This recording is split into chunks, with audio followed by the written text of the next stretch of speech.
like 60 countries.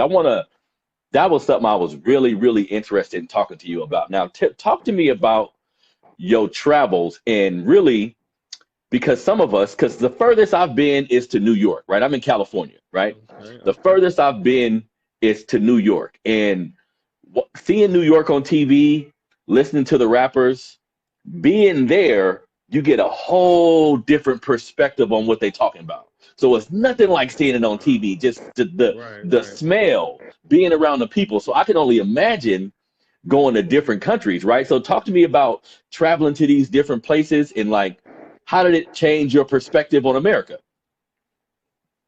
I mean, right off the bat, going to my first country, I've been to 60, but the first place I went to was Amsterdam. So it was a totally different place. You know, they got the coffee shops. Weed always was legal there. You know what I'm Yeah, saying? You could buy it, yeah. smoke it, ain't nobody tripping.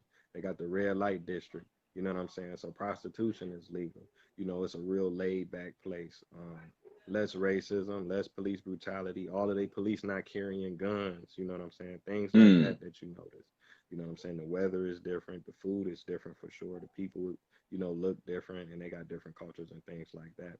So it just made me want to see more places, you know what I'm saying? And then like by me going to Africa, I was really blown away, you know what I'm saying? Because that's the most beautiful place that I ever been. But when I was traveling, like say 10 years ago, um, positive content of Africa and African people was almost non-existent. Anytime you Google Africa or African country, it's about disease, rape, murder, homicide, wars or whatnot. But it's dozens and dozens of African countries that are far safer than the United States, far safer than places like New York or Cleveland or LA or New Orleans or St. Louis or whatever, because like I say, everybody doesn't have access to guns. Even some of the police not even allowed to carry guns.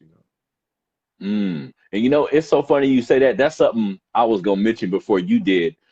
A lot of us, until we became adults, our perspective on Africa was like everybody running around living in huts with no damn shoes on. Yeah, You know what I mean? yeah. They made the shit sound real, real, real primal when it's places in Africa now that I've seen are more beautiful than anything you'll see in America, right?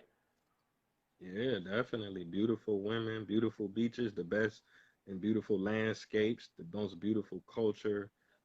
I would say this, Africa is the most diverse continent in the world. Africa has more countries than any other continent in the world.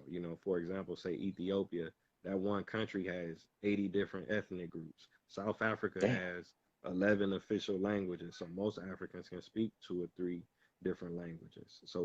So say like you went from LA to New York. Imagine how diverse or how different that is. You know what I'm saying? Growing up in Brooklyn or growing up in South Central, it looked like Mm-hmm. two different places. But Mm-hmm. like I say, Africa is far more diverse than that. If it's 60 different countries, or even if say if you go to Canada or you go to Jamaica, you go to Haiti, you go to Mexico, all of these places are in North America. You get what I'm saying? So if you go to Egypt and then you go to South Africa, then you go to Ghana, then you go to Cape Verde or Madagascar, those places are totally different. The people look different, the food is different, the music is different, the weather is different, different laws, different animals, different climate. You know what I'm saying? Definitely, definitely. Now, another question I have for you. So